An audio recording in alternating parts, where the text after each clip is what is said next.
Okay, boom. My presentation's on the lateral modulation in Drosophila. So a quick overview before we get into it.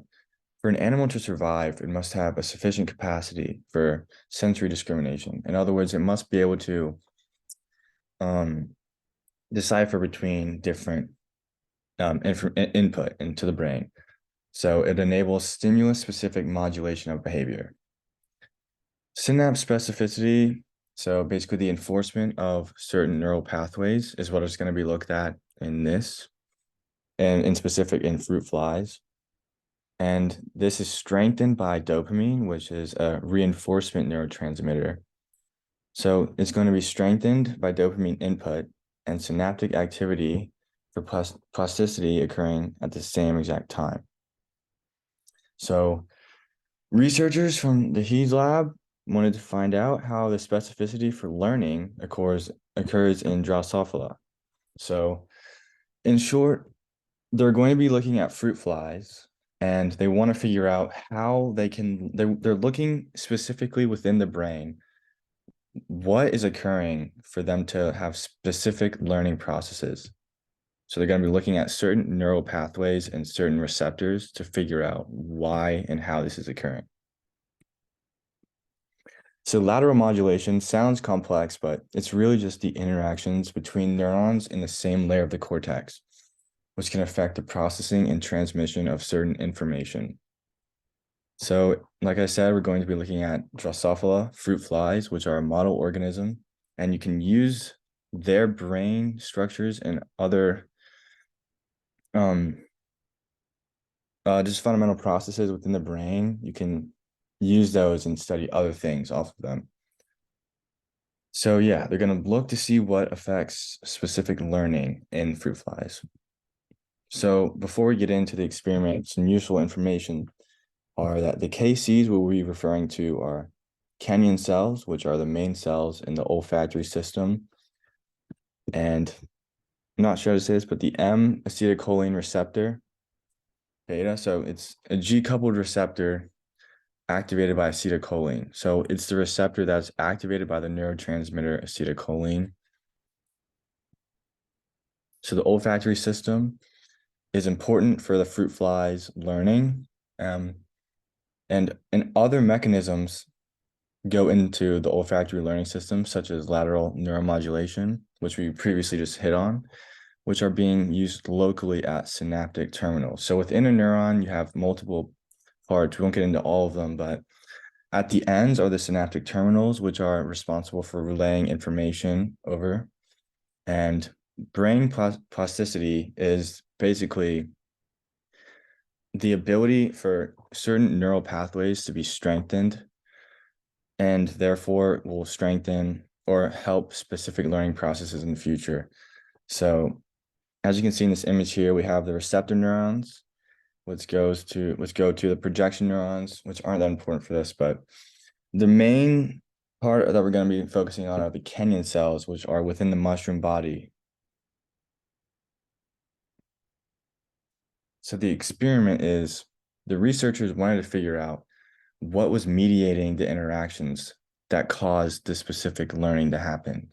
So they looked at interactions between canyon cells and wanted to know, okay, what was mediating this and where was it occurring? So the parasympathetic receptors in the brain, and the specific one they looked at, which we just went over, is the acetylcholine one, which is a G-coupled protein receptor.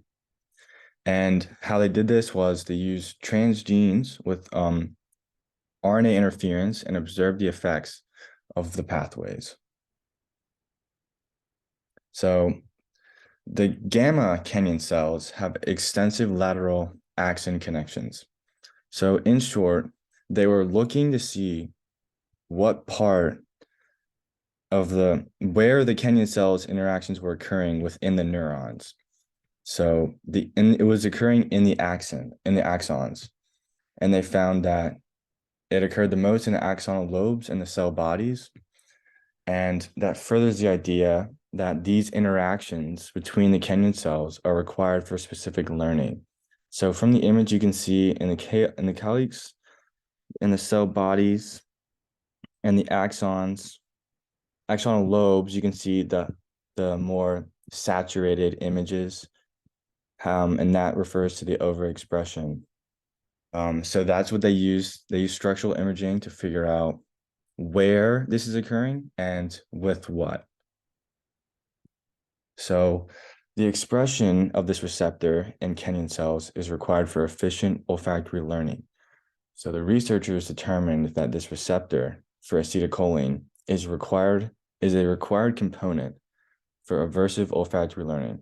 So all you need to know about this is basically they wanted to figure out where these Kenyan cells interactions were happening. They figured out it was in the axonal lobes and the cell bodies of the gamma cells. And then they figured out, okay, how and why is this happening? So they used an RNAi transgene, and they observed that both of the RNA transgenes they were using, when they were inhibiting this receptor, the certain things that would bind to this receptor, the levels of it went down 55 and 25% of the original level. And because of this, they found that there was a decrease in learning for the fruit flies. So basically, when they were messing with this receptor pathway, the learning went down significantly, furthering the importance or suggesting the further importance that this receptor regulates certain interactions that are required for specified short-term learning. So what did they conclude from this? From studying this receptor, which is for acetylcholine, it is evident that it regulates these interactions between axons within the neurons, thus allowing for lateral competition to occur. So we went through lateral modulation, which is basically the regulation of interactions in the same part of the cortex. And so lateral competition refers to there's certain reliable pathways and unreliable pathways that can be activated with new input of information. And the reliable pathways will win, quote unquote, win out when the receptor and the the Kenyan cell interactions are regulated. So therefore, the pathways that are needed are being used, and therefore the ones that aren't needed are being inhibited. So it's basically helping specific learning happen. And the absence of this receptor results in unspecified association, which leads to a learning defect. And this inhibition is caused by, the inhibition caused by this acetylcholine receptor between the Kenyan cells play an important role in improving stimulus specificity during learning. And this reveals a new form of local neuromodulation for memory acquisition and provides insights into the mechanisms and benefits of this acetylcholine receptor. So in short, we went through what lateral modulation was. And so they looked at it in Drosophila flies.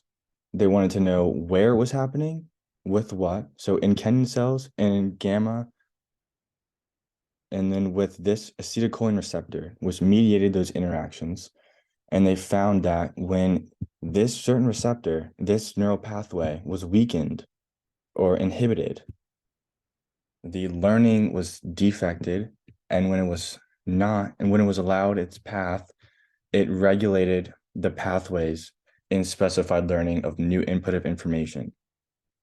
So in turn, they figured out or helped further the research on specific learnings by using these fruit flies and studying the pathways within their brains. So that is it. Thank you very much for listening, and I hope you enjoyed.